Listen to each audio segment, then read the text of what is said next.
کچھ کہہ دو تو پھر یہ سمجھ لو یہ ایک ان کے بھی دو روپ ہوتے ہیں, ایک دم بھائی بھی بن سکتی ہیں, ابیوز لینگویج میں بھی آ سکتی ہیں, اس کے بعد بڑی اچھی خاتون, یہ بڑی زبردست خاتون ہوتی ہے, شیرنی کا وہ نام لائنس. اچھا بیماریوں کے ٹائم چل رہے تھے, کوئی بھی ڈیزیز بڑی ہو سکتی تھی, کوئی کینسر وغیرہ, کوئی بڑی ڈیزیز, ہارمفل ڈیزیز, لیکن اس میں اب نجات دکھائی دے رہی. گھر میں بچوں کی وجہ سے زیادہ ٹینشن لے جاتے ہیں, لائبلٹیز وغیرہ زیادہ ہو جاتی ہیں, خود زیادہ ذہن پہ سوار کر لیتے ہیں. لائٹ سوچا کریں ذہن پہ, یہ بچوں کی لائبلٹیز یعنی کہ وقت سے پہلے ہی زیادہ پریشان ہوتے ہیں, اسے ذرا کنٹرول کیا کریں. لیکن اللہ کی مدد میں نے ہمیشہ دیکھا, سب کے ساتھ ہی اللہ کی مدد, اللہ کے حکم سے ایک دم ان کے معاملات حل ہوتے ہیں, اس میں کوئی شک نہیں. اس کے بعد اگر ہم بیماریوں میں دیکھیں, اللہ نہ کرے ہارٹ کا مسئلہ ہوگا, بلڈ پریشر کا ہوگا, برین ہیمریج کا ہو سکتا ہے, اللہ نہ کرے, یورولوجی سے ریلیٹ یہ چیزیں ان کو اللہ نہ کرے ہو سکتی ہیں. میڈیکلی حوالے سے اپنا علاج رکھا کرے. باقی صحت کے معاملے میں یہ نہیں کہیں گے کہ لاپرواہ ہوتے ہیں, جب ان کو کوئی ڈیزیز مل جائے تو بڑی پرواہ کرتے ہیں, بڑا اپنا چیک اینڈ بیلنس کرواتے ہیں, ڈاکٹرس وغیرہ ہر چیز خوراک فوڈ کا پھر خیال کرتے ہیں. یہ ان کی کوالٹیز ہیں. پیسوں کے حوالے سے ان کی زندگی میں جو پیسہ 30 سے 40 فراوانی 55 کے بعد پھر عروج ملتا ہے. خواتین میں ان کو زوال ملتا ہے شروع میں, لیکن اس کے بعد یہ کہہ لیں کہ 40 کے بعد عروج بھی آ جاتا ہے. یہ چیزیں ہیں. عمر لمبی اللہ کے حکم سے ہوتی ہے, ایوریج ایج سے زیادہ, ایکسیپشنل. باقی موت و زندگی کی تو اللہ ہی کو پتہ ہے, کب کس کی وقت رول منگوا لے, وہ تو اللہ کے کام ہے. لیکن عام روٹین میں دیکھا جائے تو عمریں ان کی لمبی طویل دیکھی گئی ہیں. اچھا اب ان کی جو شادی کے الفابیٹس ہیں, یہ اگر کرنا چاہیں تو کر سکتے ہیں. جیم خے اور گاف والے لوگ کر لیں, پی سے کر لیں, ڈبلیو سے کر لیں, اس میں ان کے لیے بی سے کر لیں, بڑی اچھی جوڑی چلتی ہے. اے واولز میں بھی چل جاتی ہے, ایس میں بھی چل جاتی ہے, یہ چیزیں ہیں.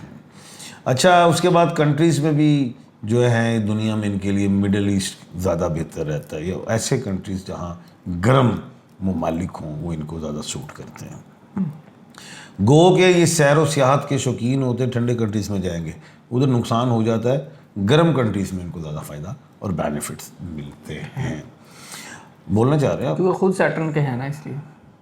کیا مطلب؟ زحل ہے, مطلب گرم اور موسم بھی ایسا ہے, چیزیں ہیں. کچھ بولے نا. میں اتنے بولنا تھا, نہیں ہمیں کچھ بتا. سمجھنے والا بلیک کلر بھی ہے, دن بھی ہفتہ کا ہے, 4 اور 8 نمبر بھی ہے. اچھا مطلب کچھ سمجھائے تھوڑا سا, بس سمجھنے والے مجھے سمجھائے پہلے. جی میں آپ کو بعد میں سمجھا دوں گا. اچھا مجھے تو سمجھائے پہلے, پروگرام کے بعد میں خان صاحب کو اسٹرالوجی سکھاؤں گا. تھوڑا سا سمجھائے نا, میں سمجھ کے بتاؤں. میں تو ویسے بات کر رہا ہوں. نہیں کچھ تو سمجھائے یار. نہیں سی نام ہے نا, کیپریکارن. اچھا کے جیم. اچھا تو اس کے بعد جو ہے یہ لوگ گاڑی وغیرہ جی کالے رنگ کی لیں, ان کو بڑا سوٹ کرے گی, یہ میں آپ کو بتا دوں. اچھا اب ہم آتے ہیں کہ اگست کا مہینہ ان کے لیے کیسا رہے گا.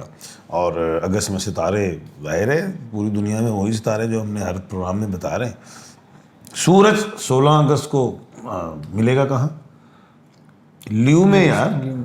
اور 9 اگست کو کیا ہوا ہے, کہاں سے؟ وینس رائز ایسٹ سے ہو رہی ہے. اور 20 اگست کو وینس کرک راشی میں, کہاں؟ کینسر میں. تو ان سارے ستاروں کو بھی دیکھنا ہے ہم نے, اور اس کے بعد نالج آف جفر کو بھی سمجھنا. اب وہ یہ سمجھاتا ہے نالج آف جفر وغیرہ سارا کہ کیپریکارن 1 اگست سے 16 اگست تک خوشحال ہے. 1 سے 16 شادی, صحت, کچھ چیز خرید رہے ہیں, پراپرٹی, گاڑی سواری, لاٹری, سفر میں بھی جانا چاہتے ہیں, وزٹ, سیر و سیاحت بہترین ہے. 17 اگست سے 31 اگست اتنا اچھا نہیں ہے, ادھر بریک مارتے ہیں, وہاں رسک نہ لیں کسی بھی کام کا, جہاں شکی ہیں, جہاں ڈبل مائنڈیڈ ہیں. اوور کلیور نہیں ہونا, اگریسو نہیں ہونا, گھر میں پھڈے نہیں لے آنا, خاندان لوگ دوست بزنس مین سے نہیں تو پھر لین دا دین سنیا, ایکشن کا ریئیکشن ببر شرا ہو سکتا ہے, اللہ نہ کرے. صدقات میں یہ زمینی صدقہ ہے حشرات کا، کیڑے مکوڑے اور یہ جو جانور ہیں، یہ کتے بلی وغیرہ، ان کو خوراک دیں، انسانوں کو بھی دیں جو مستحق ہیں، جو وہ بھی زمین تے ٹر دینے، لیکن کچھ لوگ آسمان تے ٹر دینے، ساڑی شرافیہ کے میں ان کے لیے تسبیح میں یا خالی کو پڑھنی ہے، کثرت سے پڑھیں، اللہ خیر کرے۔ جی اللہ کرے آپ کے سب کے لیے یہ مہینہ اچھا ہو، اللہ تعالیٰ آپ سب کا حامی ناصر ہو۔ عاطف مجید، احمد اشراق خان صاحب کو دیجیے اجازت، اللہ حافظ۔ پاکستان زندہ باد۔ پائندہ باد۔